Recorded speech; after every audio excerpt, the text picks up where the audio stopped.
Hello, everyone, and welcome to another episode of Autism Stories.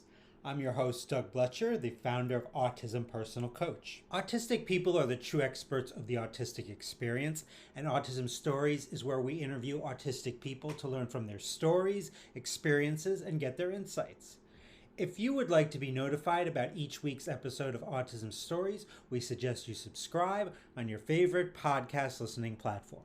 We would also appreciate it if you could give a positive rating and review, as it will help others to learn about autism stories. On today's episode, Kaishawna joins us to discuss misconceptions about deaf people, as well as being a classical musician. We hope you enjoy today's conversation. Kaishawna, thanks so much for joining me here today on Autism Stories. I wanted to start out our conversation by learning, where does your story in the autistic community begin? My name is Kaishawna and I am a 22-year-old Black autistic deaf college student with low vision who is studying to become an autistic deaf educator to future and current disabled, autistic and neurodivergent students. My story of joining the autistic community started online actually. I began sharing my story and seeing others relate. It was like a second home to me. Yet I have faced harassment and bullying from autistic people sadly. I have learned that the wider white autistics do not support me as a Black autistic person because I do not fit their narrative. I am an advocate online mostly. I am a musician as well as a music theorist. I study concert scores using synesthesia.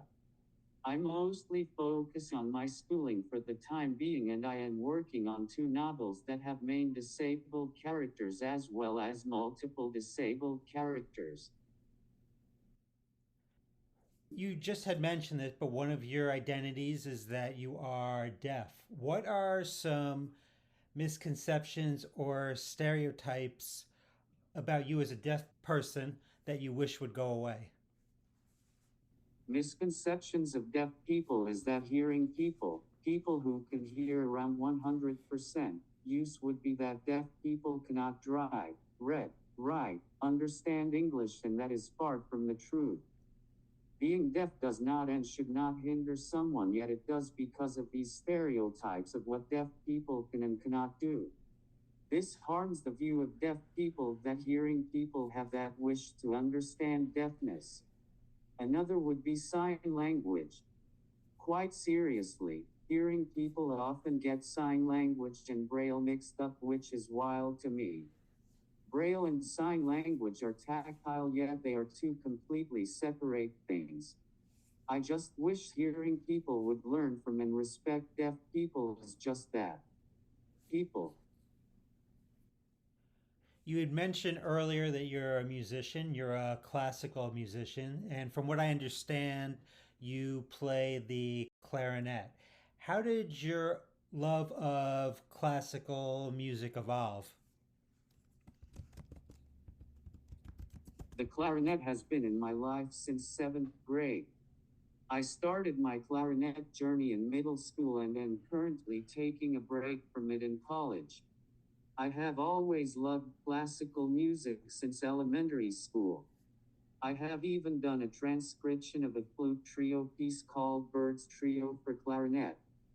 Recently, since the year 2022, I have stepped away from the classical music scene because of its arbitrary rules and limitations. I have not cut music off completely.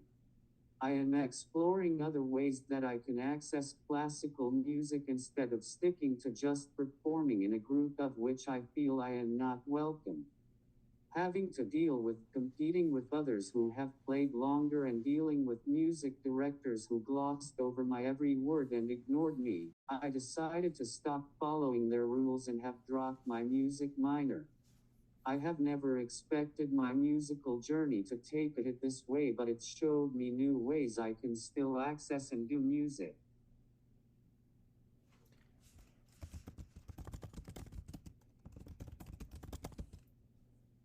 A more inclusive and accessible world is something that I think about every day. In thinking about that, you recently shared that Target started carrying Caroline carts. What are Caroline carts and how are they helpful to disabled people?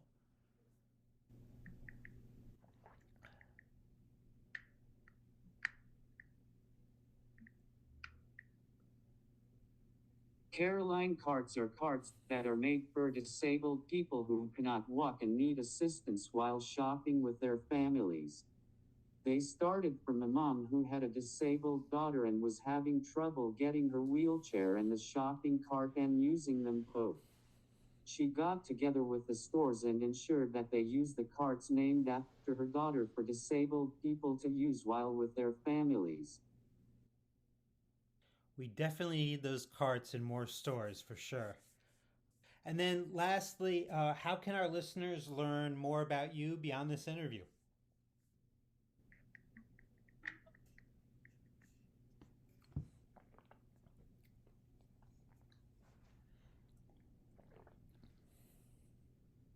I will add something here as part of the last question and what I wanted to answer before. I, as a college student studying to become a teacher to current and future disabled, autistic, and neurodivergent students, has led me to paths I would not have had if I did not switch my major. Looking onwards, I am thankful that I did that because I would not be changing the field of education if I had stayed a music major. Am I happy with not pursuing a music career? No, I am not. Yet I am grateful that I have been given this route because I can better help people through teaching. We must be willing to do better as a society to pave the road of hope and serenity if we are to build bridges. Having that guideline of deep hope and knowing that our journey may not turn out the way we want will better fuel our society to understand that maybe we are right where we belong.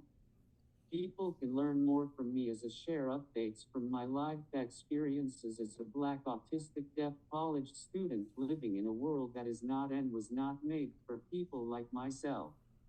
However, I will point people to follow other deaf, autistic, neurodivergent, and disabled Black and Brown people. Get to know them from their experiences.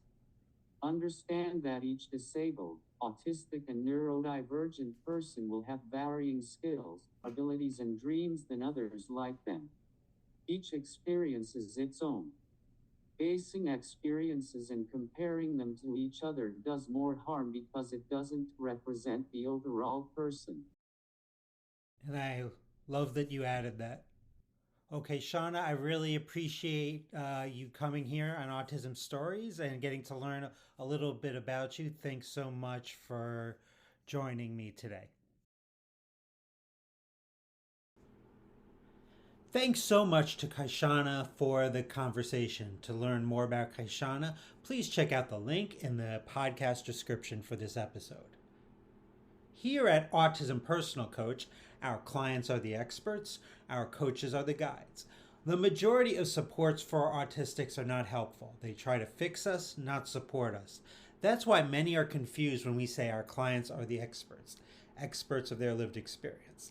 Our clients are the experts for what has worked for them and about the things that they need and want in their lives. Our coaches first listen to our clients and then ask thoughtful questions, offer resources, and strategize with our clients so they can get what they need to thrive.